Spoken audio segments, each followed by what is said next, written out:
Introduction to anatomy and physiology के part 3 में आज हम पढ़ने वाले हैं about the level of structural organisation.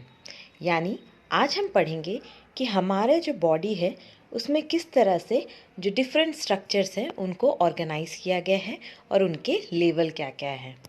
तो आइए अब हम देखते हैं levels of structural organisation.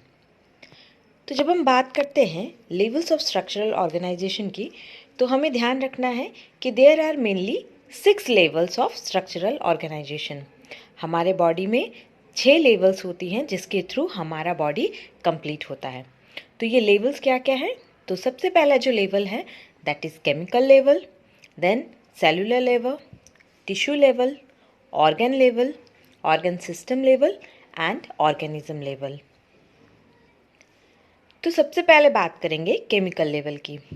Chemical level of structural organisation में मेनली 2 लेवल्स आते हैं, पहला एटम लेवल और दूसरा molecular level. So atom level is the smallest unit of structural organisation, यानी ये सबसे जो छोटा यूनिट होता है स्ट्रक्चरल ऑर्गेनाइजेशन का और सबसे पहला यूनिट होता है स्ट्रक्चरल ऑर्गेनाइजेशन का। जिस तरह से आप सबको पता होगा कि बहुत सारे एटम्स जैसे कि hydrogen, oxygen, phosphorus, calcium, magnesium, ये सारे एटम्स हमारे बॉडी को बनाने में काफ़ी हद तक आवश्यक है, इसलिए इनका ज़रूरत बहुत पड़ता है। अब हम बात करेंगे मॉलिक्यूलर लेवल की। तो जब 2 या 2 से ज़्यादा एटम्स मिलकर कंबाइन होते हैं तो वो बनाते हैं मॉलिक्यूल। जिस तरह से आप देख सकते हैं कि 2 हाइड्रोजन एटम और एक ऑक्सीजन का एटम मिलकर एक वाटर का मॉलिक्यूल बनाते हैं। तो ये पानी हमारे बॉडी के लिए लाभदायक है, इसलिए मॉलिक्यूल्स को हम chemical building blocks of all body structures भी कहते हैं। आगे हम बात करेंगे सेलुलर लेवल की। तो सेल्स जो होते हैं, जिन्हें हम हिंदी में कोशिकाएं कहते हैं, ये कोशिकाएं तब बनती हैं जब 2 या उससे ज़्यादा मॉलिक्यूल्स साथ में जुड़ते हैं। इन सेल्स को हम basic fundamental structural and functional unit of life भी कहते हैं, क्योंकि जो जीवन की शुरुआत होती है वो सेल के बनने के बाद ही होती है। अब हम बात करेंगे टिश्यू लेवल की। तो जब ग्रुप ऑफ सेल्स यानी बहुत सारे सेल्स एक साथ जुड़कर एक कोई पर्टिकुलर फंक्शन या कोई काम करते हैं तो हम उसे टिश्यू कहते हैं। जनरली हमारे बॉडी में 4 प्रकार के टिश्यूज़ होते हैं।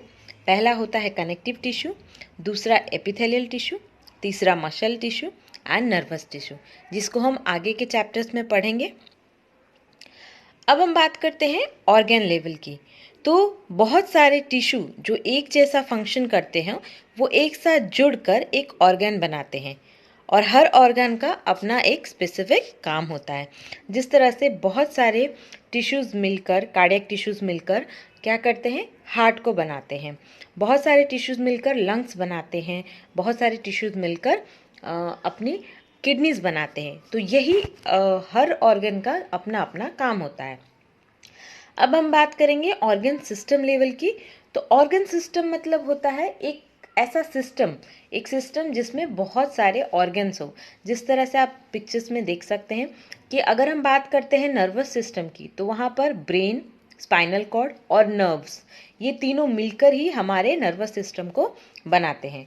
फिर हम बात करें कार्डियोवास्कुलर सिस्टम की, तो अपना हार्ट और अपने ब्लड वेसल्स मिलकर अपना कार्डियोवास्कुलर सिस्टम बनाते हैं। सो ये तो बात थी ऑर्गन सिस्टम लेवल की। अब हम बात करते हैं ऑर्गेनिज्म लेवल, जो हाईएस्ट लेवल है हमारे लेवल ऑफ स्ट्रक्चरल ऑर्गेनाइजेशन में।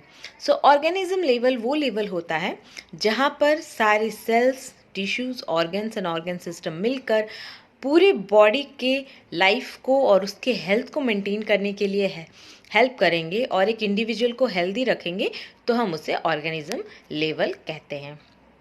Thank you. अगर आपको मेरा ये वीडियो पसंद आया तो इसे लाइक, शेयर एंड सब्सक्राइब ज़रूर करें। साथ ही अपने फ्रेंड्स के साथ इसको शेयर भी करें ताकि ये वीडियो ज़्यादा से ज़्यादा लोगों तक पहुंच सके और नर्सिंग के स्टूडेंट्स के लिए ये हेल्पफुल रहे।